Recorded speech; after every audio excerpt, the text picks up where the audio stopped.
pareja que puede abusar de los chicos.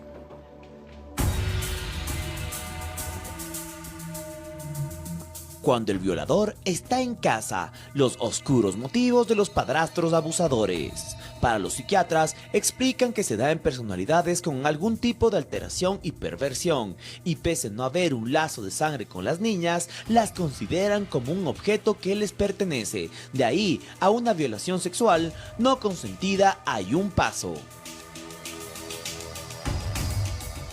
Por otra parte, para otros psiquiatras, no es la condición de padrastro que lleva directamente a violar. Hay una cuestión previa, principalmente una distorsión de los vínculos. Así, en vez de protegerlos, los rompen. Y hay muchos casos en los cuales no se denuncian porque las madres deben perder el sustento material o alimenticio. Y es donde empieza el abuso intrafamiliar, que es sumamente frecuente. Por esto es que, pese a tener pruebas como explícitas lesiones vaginales, prefieren desentenderse. Para el perito, esta conducta responde a una negación, niega y se autoniega, de que haya existido un delito así para evitar un proceso judicial. En otros casos, muchas mujeres prefieren culpabilizar a sus hijas de seducir a sus parejas. Tratándose de menores, se habla carnalmente de pedofilia, que es una perversión. Son mujeres que no tienen noción de lo que es la búsqueda sexual. Para entender cómo llegan estos hombres no solo a violentar a las menores, sino a persuadir a sus madres de que nada sucede. Los expertos explican que muchos de ellos suelen tener algún grado de psicopatía para envolver a las personas e involucrarlas. Generalmente tejen mentiras para llevarlas hasta una situación. En cuanto al rol materno, los psiquiatras explican que en muchos casos se trata de una responsabilidad indirecta y que suelen tener un grado de coparticipación. Hay que pensar que también pueden padecer una condición de sometimiento con el violador y suelen distorsionar las relaciones con sus hijos. Pero lo que no podemos negar es que cientos de niños en Ecuador pierden su inocencia sin que sus madres los defiendan. Muy bien, un tema muy interesante. Estamos ya con nuestra psicóloga Daniela Vicuña, bienvenida, y también con nuestro abogado Valladares, bienvenidos. La verdad es que yo me quedé un poquito choqueada ya con la nota, porque en mi caso personal, me volví a casar, entonces yo tengo a mi hijo y tengo a mi esposo. Obviamente no tengo el tema de que haya habido un abuso o algo, pero siempre hay que tener precauciones. Entonces, voy a empezar con Daniela, por favor. ¿Qué es lo que tenemos que ver como madres cuando tenemos hijos y queremos rehacer nuestra vida con una pareja? Esos indicios de que ellos no vayan a abusar de nuestros hijos. Bienvenida. Bueno, muy buenos días con todos. Sí, en realidad es muy importante al momento de establecer una nueva relación de pareja que haya una buena relación, para empezar, entre la persona, la nueva pareja de la madre y el hijo, ¿no? Porque a veces esto no se considera como un factor importante dentro de la decisión y es vital. O sea, sí es importante no que el padre o esta persona que viene a formar parte de la familia ocupe el lugar en sí del padre del niño o de la niña, pero que sí se le ubique en la función que le corresponde, es decir, como una persona que sirve de apoyo para la madre, que no le contradice, que es una figura de autoridad, que es una figura de respeto. Es mucho más fácil que cuando los roles estén bien definidos, se den menos este tipo de confusiones y este tipo de abusos también entre los chicos, hacia los chicos. Indudablemente, grandes reflexiones de Daniela, pero mi querido abogado, ¿qué pasa en la parte legal cuando sucede esto del abuso psicológico, el abuso físico, que puede ser más complejo todavía con un abuso sexual de parte de un padrastro o de una madrastra incluso? ¿Cuáles son las acciones a tomar y cuáles son las herramientas que tienen las personas en caso de que ocurra esto? Bueno, muy buenos días a todos quienes nos acompañan, compañeros de panel. La pregunta es bastante importante, referida desde el punto legal, porque desde el punto legal es la normativa en la cual protegemos a los niños, niñas y adolescentes, independientemente de la nueva relación de la pareja que pudiera tener. ¿Qué quiero informar con esto? El hecho de que la pareja, digamos la nueva pareja sentimental de la madre, en este caso, cometiera un delito sexual, ¿sí? Mejor dicho, establece, según el Código Orgánico Integral Penal, es un agravante. Es una muchas veces circunstancia modificatoria que agrava la pena. O sea, el artículo 48 del mismo cuerpo de leyes establece que aquella persona que se encuentra cuidado, protección, que comparte el hogar, que es muchas veces las personas que acceden, se le tomará como agravante. Ejemplo, pude defender en Corte Provincial de Justicia a una madre que descubrió que el padrastro había abusado sexualmente de una menor de edad, el cual en la defensa nosotros pudimos establecer una pena de 29 años, 4 meses de privación de libertad. ¿Por qué? Porque no solo establece el Código Orgánico Integral Penal en cuanto al delito de violación de 19 a 22 años, sino las circunstancias agravantes del artículo 48, que es que compartan la unidad familiar, razón por la cual se le interpuso o se le sentenció a 29 años, 4 meses. Un saludo para la familia de Esmeraldas que supo poner en mis manos este caso y se sentenció en este sentido. Perfecto, Daniela, por otro lado, y yo hablo como madre, nuestros hijos son nuestra vida, nuestros hijos son lo más importante que podemos tener, lo más sagrado que podemos tener. ¿Qué es lo que sucede? ¿Qué es lo que pasa por la mente de una madre que prefiere callar cuando sabe que hay abuso de parte de su pareja o de su cónyuge? No, gracias a Dios no atravieso por una situación así, pero no logro entender cómo una madre puede callar algo que le esté sucediendo a sus hijos. Sí, algo que pasa y que es muy lamentable es que comúnmente se pone en duda la palabra de los niños. Y eso no solamente dentro de la familia, que es donde más se les debería creer y más se les debería proteger, sino en general, ¿no? Los adultos siempre tendemos a decir, no, es que los niños mienten. Pero que te digan algo así, o sea, es un niño, no creo que pueda como inventarse algo si es un niño, o sea, ¿cómo Claro. no? Obviamente lo que nosotros recomendamos desde el área psicológica es que siempre que un niño trae este tipo de contenidos, de este tipo de refiere a haber sido abusado, hay que poner atención, hay que realizar una evaluación psicológica, porque el abuso se puede dar desde muchos aspectos, ¿no? O sea, no solamente se trata de que el niño haya sido violado, por ejemplo, haya sido penetrado, sino que pudo haber sido expuesto a contenidos, qué sé yo, una película, a ver cómo otras personas tenían relaciones sexuales, que también constituye una agresión hacia el niño porque se está afectando su integridad psicológica y emocional. Entonces, siempre que un niño refiera algo de este estilo, hay que acudir a un profesional para que lo podamos evaluar y ver de dónde viene esto. Es decir, no hay que minimizar, porque lo que normalmente se tiende a hacer y que yo he oído mucho es, no, simplemente alguien le dijo, en algún lado escuchó, él está malinterpretando las cosas, y en realidad no debe ser tomado de esa manera, sino como una señal de alarma. Y obviamente, bueno, tú me dices, ¿qué lleva a una mamá a negar o a no querer ver o a mantener una situación así? Y básicamente sí hablamos de trastornos psicológicos en estos casos, ¿no? En que puede ser muy evidente, puede verse en el niño que está claramente afectado incluso en su parte física, y la mamá se niega y mantiene. Puede ser que incluso ella misma haya sido víctima de una situación así, o que haya vivido en un contexto donde se haya dado una situación de incesto, ¿no? Entonces, abogado, disculpe, sí. ¿se acaba así? Sí. Sí, solamente esto le lleva a ella como a querer, como a replicar y a sentir que esto es normal, e incluso que debe mantener este tipo de situación para no perder a su pareja.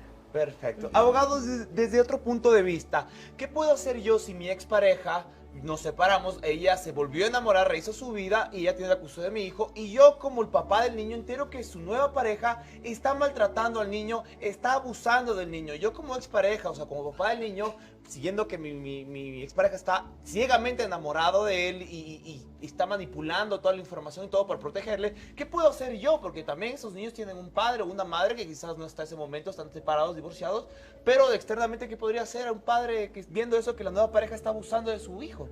Reiteradamente he escuchado este motivo porque es bastante, no por el hecho muchas veces de replicar o presionar a la madre, sino porque muchas veces en verdad se da ese tipo de abusos. No solo del padre, muchas veces de la madre, que se deja llevar y deja que se violente al menor. Lo que debería ser recomendación legal, podríamos acercarnos a la Junta de Protección de Derechos, proponer, hacerles llamar la atención, van a dar una audiencia en la cual podrían dar medidas de protección, dentro de eso entregar la custodia temporal, ¿sí? Cuando ven que el menor se encuentra en riesgo, obedeciendo al principio de interés superior del menor. Dentro de esto puedo decirte un caso práctico. Propusimos a la Junta de Protección. En la Junta de Protección hacen la intervención un psicólogo y determinamos que ha habido abuso sexual, sí, abuso sexual del menor, es decir, no violación, sino abuso sexual, sin llegar a penetración, razón por la cual se entregó la custodia emergente. Se envía el expediente a Fiscalía para que continúen con la investigación de manera inmediata, porque es un delito de acción pública, y se logró tener, es decir, el padre en protección del hijo tiene que proponer las medidas para poder salvaguardar el derecho de él, ¿sí? Y existe la normativa legal. Yo quisiera nada más recalcar un poquito ahí, como niño, ¿cuál es la edad donde ya nos hacen caso legalmente? O sea, si el niño va y toma acción en el caso, ¿es posible o tiene que acudir a un adulto para que éste haga algo? Lo que pasa es una situación, evidentemente siempre van a necesitar de un adulto, pero entendiendo que existen protocolos de actuación. Ejemplo, existen protocolos de actuación en las unidades educativas, que si es que un profesor, un psicólogo o alguien detecta padres adentro o afuera, detectan la comisión de un delito sexual, tiene de manera inmediata que reportar al DC. El DC elabora un informe, pone en conocimiento del rector, quien tendrá que dentro de 24 horas poner en conocimiento de la Fiscalía y también de la Dirección Distrital de Educación, quien dará el acompañamiento de un abogado, independientemente de las acciones que pueda tomar el padre, porque es un delito de acción pública. ¿Sí? Es decir, ya hay elementos con los cuales podemos empezar a protegernos. Muy bien, gracias. Muchísimas gracias, abogado. Más adelante nosotros continuamos con más de Sala Legal después de una pausa comercial. Pero antes, hashtag hoy te regalamos, y queremos que sea muy sincero el momento de responder la pregunta. Obviamente, si usted rehace su vida, ¿qué es lo más importante? ¿Sus hijos o su pareja? Nos encantaría que usted lo comente en redes sociales y, por supuesto, explicar el por qué. Nos vamos a una pausa comercial y nosotros ya regresamos con más de Saboreando la Mañana y con Sala Legal. No se muevan.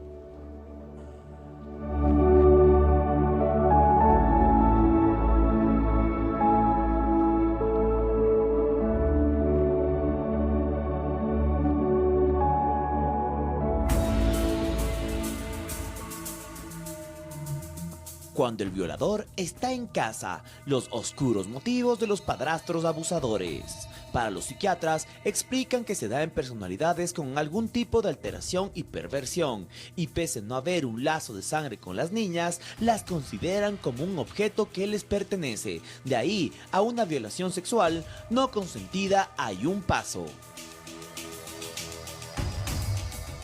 Por otra parte, para otros psiquiatras, no es la condición de padrastro que lleva directamente a violar. Hay una cuestión previa, principalmente una distorsión de los vínculos. Así, en vez de protegerlos, los rompen. Y hay muchos casos en los cuales no se denuncian porque las madres deben perder el sustento material o alimenticio. Y es donde empieza el abuso intrafamiliar, que es sumamente frecuente. Por esto es que, pese a tener pruebas como explícitas lesiones vaginales, prefieren desentenderse. Para el perito, esta conducta responde a una negación, niega y se autoniega, de que haya existido un delito así para evitar un proceso judicial. En otros casos, muchas mujeres prefieren culpabilizar a sus hijas de seducir a sus parejas. Tratándose de menores, se habla carnalmente de pedofilia, que es una perversión. Son mujeres que no tienen noción de lo que es la búsqueda sexual. Para entender cómo llegan estos hombres no solo a violentar a las menores, sino a persuadir a sus madres de que nada sucede. Los expertos explican que muchos de ellos suelen tener algún grado de psicopatía para envolver a las personas e involucrarlas. Generalmente tejen mentiras para llevarlas hasta una situación. En cuanto al rol materno, los psiquiatras explican que en muchos casos se trata de una responsabilidad indirecta y que suelen tener un grado de coparticipación. Hay que pensar que también pueden padecer una condición de sometimiento con el violador y suelen distorsionar las relaciones con sus hijos. Pero lo que no podemos negar es que cientos de niños en Ecuador pierden su inocencia sin que sus madres los defiendan. Continuamos en Sala Legal, en Saboreando la Mañana. Recuerde que estamos tratando este tema. ¿Qué pasa si existe abuso de padrastros, madrastras, cuando una persona decidió rehacer su vida? tema muy complejo que lo abordamos desde la perspectiva psicológica y legal. Gracias por su interacción en redes. Se reportan fallas en redes sociales a nivel mundial, pero hemos tenido una pregunta importante acá en nuestra cuenta de Instagram. Dice, ¿qué sucede, doctor Valladares, por favor, si el tío borracho amenaza con hacerle daño a mi hermana? Aparentemente es la tía de la víctima la que está denunciando. Dice, y toca a mi sobrina por encima del pantalón. ¿Qué puedo hacer? ¿Qué delito comete? Y esta es la parte más importante, abogado. ¿Qué pasa si la denuncia viene de una tercera persona, del padre, de un tío, de un abuelo? ¿Cómo tiene que hacer? Porque evidentemente siempre, generalmente, la pareja está intimidada o está engañada. Por favor. Bueno, esta pregunta es bastante importante, sabiendo determinar que la forma como debe de proceder, aquella tía, según lo que nos hace la pregunta, sería, a ver, primero, usted, tía, puede acercarse a la Fiscalía General del Estado y proponer una denuncia por abuso sexual, porque existe ya la ejecución de un acto de naturaleza sexual con presión, con manipulación en contra de una menor de edad, de manera directa. No necesita que sea la representante legal, entendiendo que es un delito de acción pública y dependiendo la edad puede llegar a una pena de 7 a 10 años de privación de libertad. Tiene que hacerlo ya, en virtud de protección de su familia.